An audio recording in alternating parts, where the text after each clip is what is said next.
The fundamental flaw of any Protestant talking about Orthodoxy, or anybody in that matter who's not Orthodox, is this problem. Orthodoxy can never be known by reading books. I think in videos, watching Archbishop Azar or David Witham or even me show a better picture than you can get out of any writings. Even the best writings of Gregory Palamos and St. Ignatius of Antioch.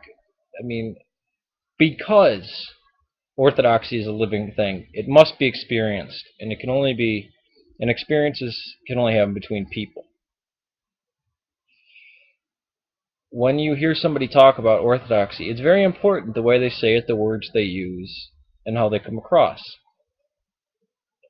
That's why it's better than watching 1,000 videos if you visit an Orthodox church, and as the service goes on, and you, in some magnitude, participate in it.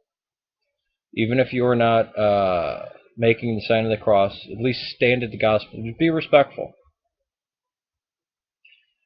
And if you can, go to all the services during Holy Week. You'll probably have to take off of work, but it'll be for the better. It'll be a better vacation for you than if you went to Cancun.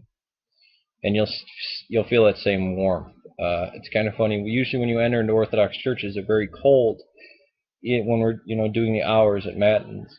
And then as they fill up, they get warm and warm because of the people there. It's kind of cool.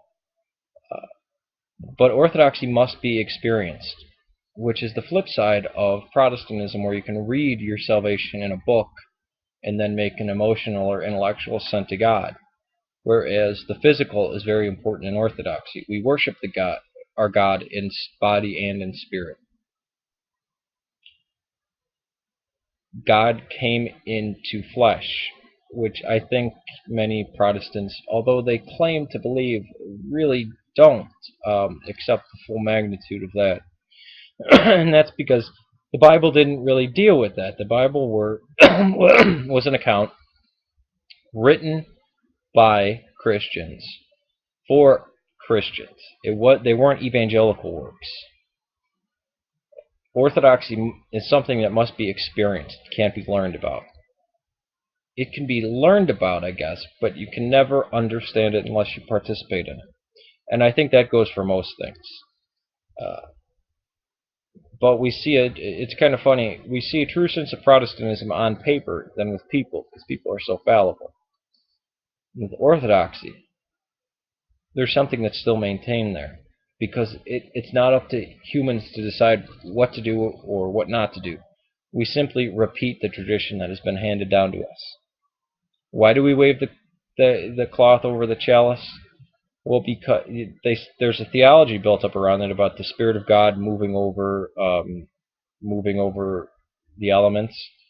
But how did it start? They were moving it up and down to keep the flies away in the temple in Constantinople, the first one, Hagia Sophia, or the main one, I should say. And people say, oh, you shouldn't do that anyway. No, no, no, no. It's not up to us. For the reason that, to shoo the flies away.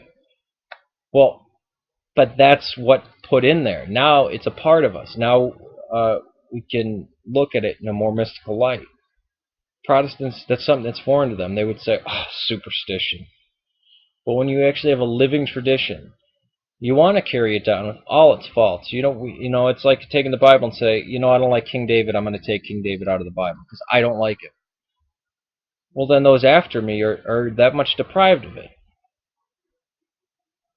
That's why the preservation of orthodoxy is so important, and the preservation of tradition. To know that you are practicing the same thing that was going on 1,000 years ago or 1,500 years ago. And it's very powerful to know that you, at that same time with thousands of other people, are praying the exact same prayers. And that's a power that Islam has, but it's not a power that Rome to the minimalist degree, but never the Protestants. At one point it was with Protestants with the Church of England, but no longer. The beauty of Orthodoxy, it's a living being. She, her, our mother church. The church is not it, it's she. Peace to all of you.